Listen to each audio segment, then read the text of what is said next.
Ciao! Today, gagala na naman tayo sa Ho Chi Minh City, Vietnam!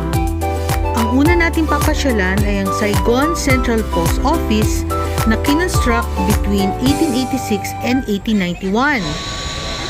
This is the post office here in Ho Chi Minh, and as you can see, very old yung structures, and may mga maliliit na booth dito, and they have souvenir shops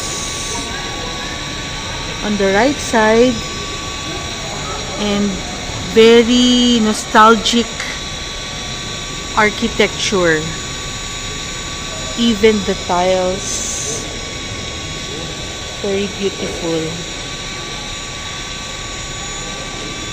Gumagana pa tong ano na to, post office. You can send posts to your friends and families abroad.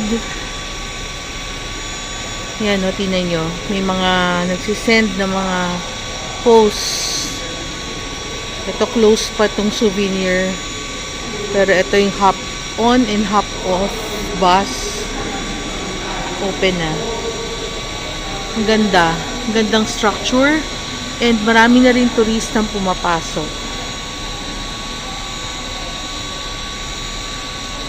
And the ceiling is very nice with the mural of their President Ho Chi Minh. The clock is very antique. Ang ganda ng ceiling. Very nice. Post office.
Moving on to an iconic landmark here in Ho Chi Minh City, we are now going to the Independence Palace. It is also known as the Reunification Convention Hall. Let's go back to history. On April 30, 1975, a North Vietnamese Army tank crashed through the gates of Independence Palace, signaling the fall of Saigon and an end to the Vietnam War. Also known as Reunification Palace or Din Tong Nhat, the palace today is a must-see tourist destination for visitors to Ho Chi Minh City and a monument to the political history of Vietnam. From the building facade to interior spaces, the palace complex is in great condition. The building itself can be covered within an hour, and the souvenir area is located on the roof. O, diba?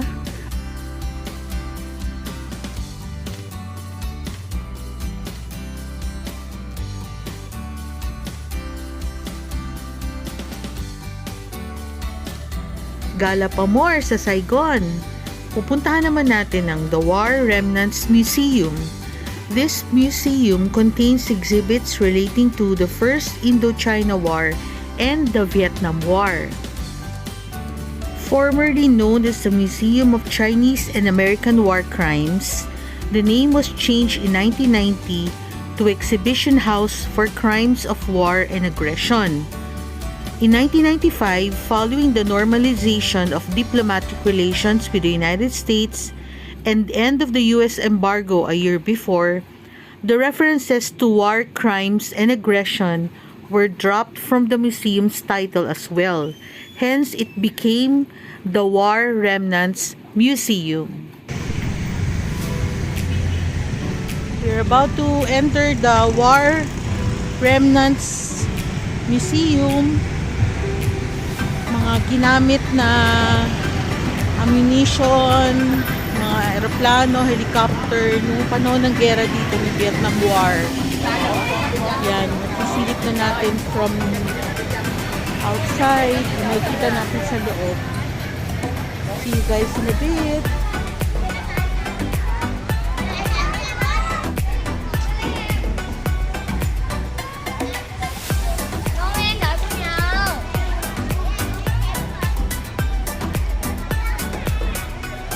Hello!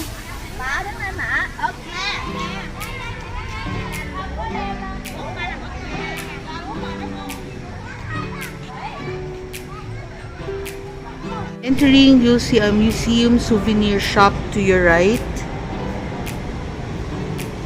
Ito yung gitna, the audio guide, and also a souvenir shop here to your left naman. And now we're going to enter. This is the entrance. Yeah, entrance. This one. Jacob. Now we're entering the museum.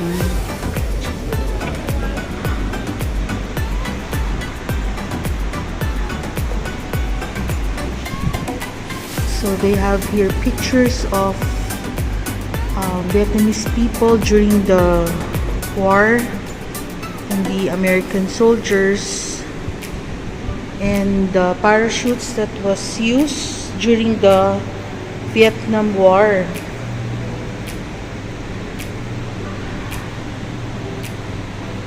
So that's the reality of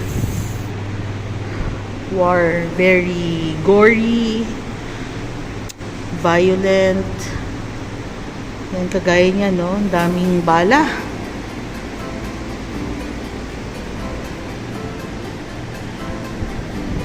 These are coats and other stuff used by a sergeant. Personal items. So, hindi lang pala mga American soldiers ang lumaban that time. Meron din mga French soldiers.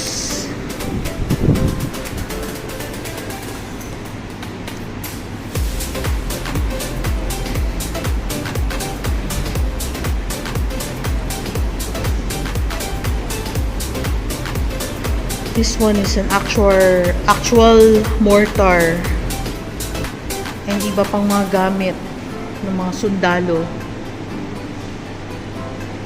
And they even have here very old bicycle. Tawag nila dito pack bike.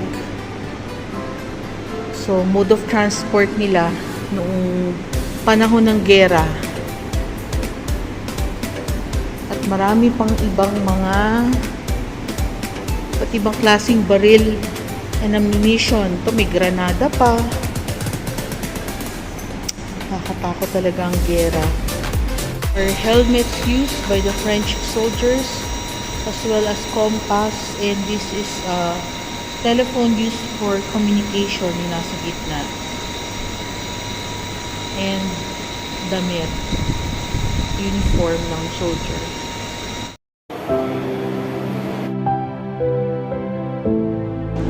Agent Orange, or the dioxin, has caused complex effects on all parts of the human body, including skin cancer, thyroid, diabetes, respirational problems, digestion, endocrine, nerves, genetic and chromosome mutating factors leading to birth defects and reproductive complications.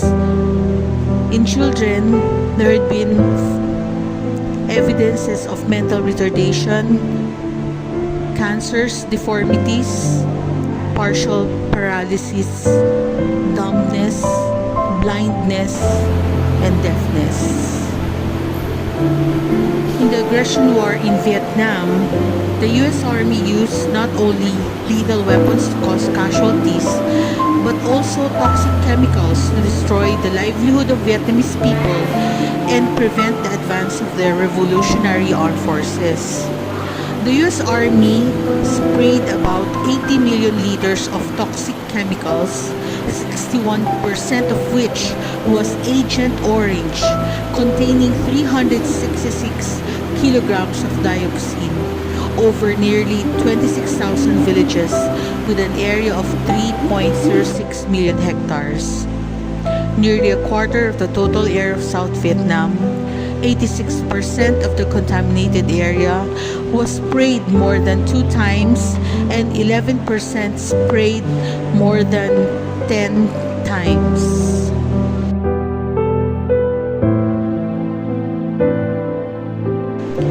Dioxin is the common name of a substance with a chemical name 2378 or TCDD in short. It is the most dangerous compound agent called Agent Orange. This dioxin discovered to kill a whole city with a population of 8 million with using only as little as 85 grams of dioxin.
Many of the best spots for coffee are hidden down little alleyways, behind garages, or in nondescript apartment buildings like this one.